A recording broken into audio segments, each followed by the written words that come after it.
મારા કિચનમાં તમારા બધાનું સ્વાગત છે। આજે હું બનાવી રહી છું ઘૂઘરા। તો મેં 2 વાટકી મેદો લીધો અને તેને મોટા વાસણમાં મેં લઈ લીધો।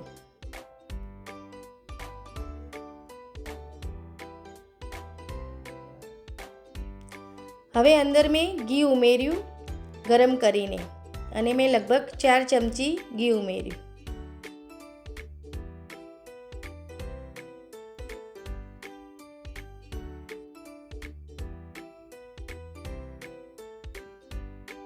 હવે મેં લોટને મિક્સ કરી નાખ્યો।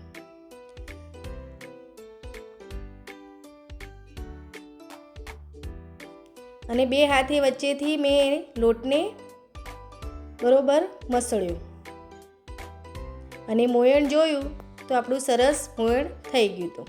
જો મોયણ ઓછું લાગે તો આપણે ઘી નાખવું। હવે મેં દૂધ લીધું અને દૂધથી મેં લોટ ચોળ્યો। તમારે પાણીથી ચોળવો હોય તો પાણીથી પણ ચોળી શકાય। હવે લોટ આપણો તૈયાર થઈ ગયો।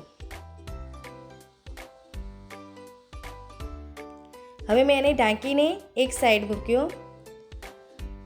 હવે મેં કઢાઈ લીધી અને કઢાઈમાં મેં ઘી ઉમેર્યું લગભગ 3 થી 4 ચમચી। હવે મેં સોજી લીધી। સોજીને મેં મિક્સરમાં ક્રશ કરી હતી થોડી। હવે સોજીને મેં શેકી દીધી। હવે લગભગ 2-3 મિનિટ થઈ ગઈ પછી મેં પાછું થોડું ઘી ઉમેર્યું।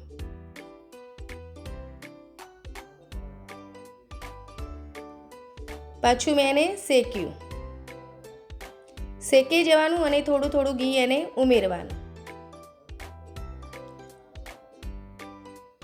પાછું મેં થોડું ઘી ઉમેર્યું 2 ચમચી જેટલું। હવે આપણે સરસ સોજી શેકાઈ ગઈ છે। આપણે લગભગ 10 થી 12 મિનિટ જેટલું થયું અને સોજી સરસ શેકાઈ ગઈ, બદામી કલર જેવી થઈ ગઈ છે। હવે એને આપણે કાઢી દઈશું।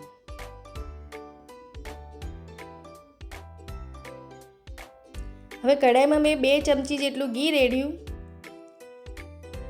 અને એની અંદર મેં ડ્રાયફ્રૂટ નાખ્યા। હવે ડ્રાયફ્રૂટને આપણે શેકી દેવાના।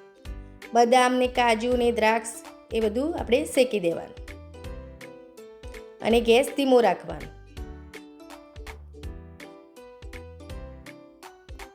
તો સરસ શેકાઈ ગયા એટલે આપણે પાછા ડીશમાં કાઢી દેવાના। હવે આને આપણે ઠંડુ કરવાનું।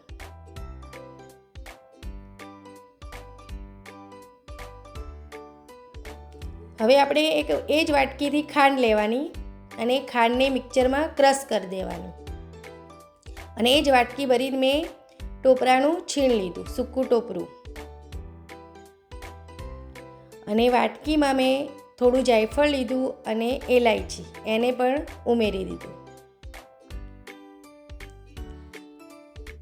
હવે ખાંડ પણ આપણો પાવડર થઈ ગયો તો સરસ ખાંડનો એટલે એ પણ ઉમેરી દીધું।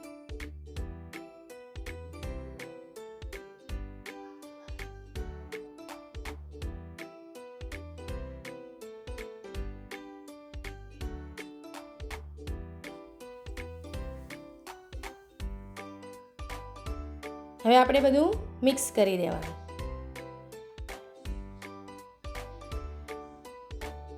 હવે મિક્સ થઈ ગયું સરસ। હવે મેં લોટ જોયો તો લોટ આપણો સરસ થઈ ગયો હતો। હવે લોટને મેં ચપ્પાથી 2 ભાગ કરી દીધા એના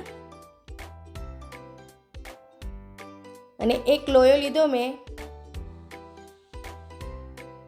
એને સરસ ગોળ ગોળ કરી અને એને મેં વણી લીધો।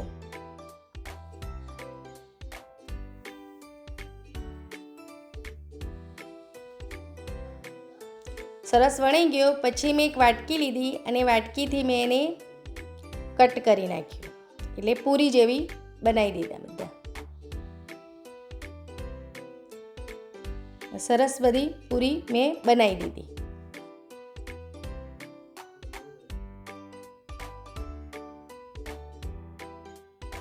હવે બીજો લોયો લીધો, એને પણ મેં વણી લીધો અને વાટકીથી કટ કરી નાખ્યું. એ રીતે મેં બધી જ પૂરી બનાવી દીધી હતી. હવે મેં એક પૂરી લીધી અને 2 આંગળી વચ્ચે મૂકી અને અંદર મેં માવો ભર્યો.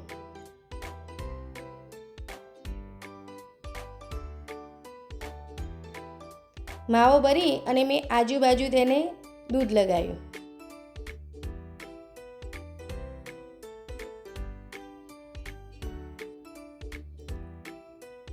અને મેં વચ્ચેથી એને દબાવી નાખ્યું અને મેં બધી સાઈડો દબાવી નાખી એની.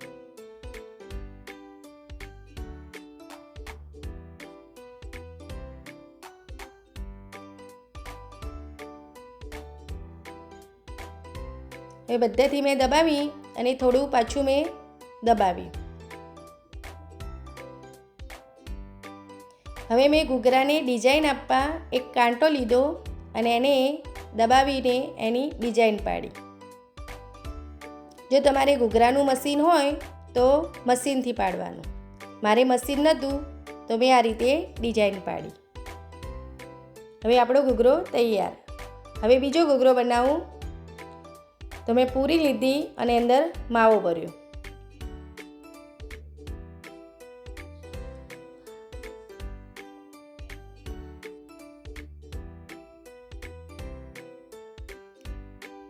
હવે મેં આજુબાજુ દૂધ લગાવ્યું.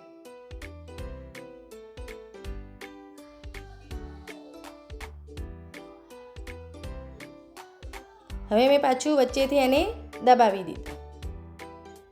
હવે બધી સાઈડ મેં દબાવી દીધી.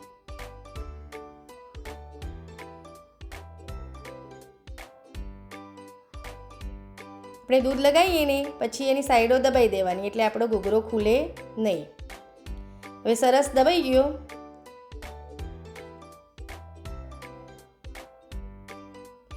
હવે મેં કાંટો લઈ અને પાછી એને ડિઝાઇન પાડી દીધી.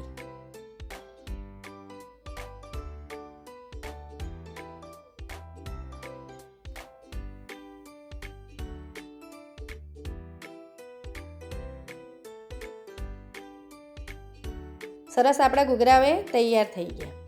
હવે મેં તેલ જોયું તો તેલ થઈ ગયું હતું. હવે મેં બધા અંદર ઘૂઘરા ઉમેરી દીધા અને આપણો ગેસ ધીમો રાખવાનો અને આને ધીમા ધીમા તાપે જ તળવાના.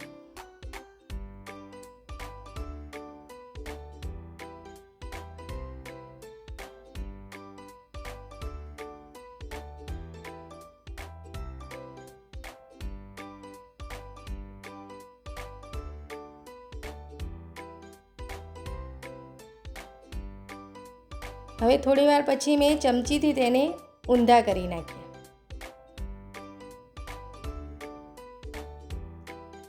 એને ધીમે ધીમે આપણે ઊંધા કરી રાખવાના. હવે થોડા થોડા તળાવા લાગ્યા છે.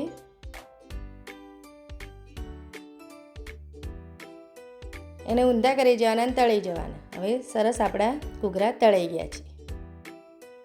હવે આપણે એક ડીશમાં લઈ લેવાના.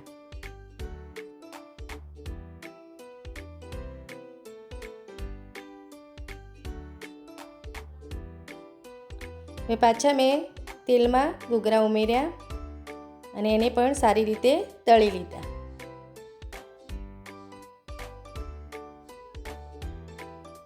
હવે બધા ઘૂઘરા સરસ આપણા તળાઈ ગયા.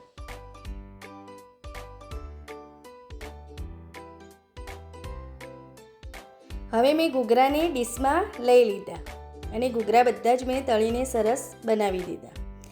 આ રેસીપી મારા મમ્મીની છે. મારા મમ્મી દર દિવાળીએ ઘૂઘરા બનાવે છે એટલે મને ઘૂઘરા બહુ જ ભાવે છે. આવજો.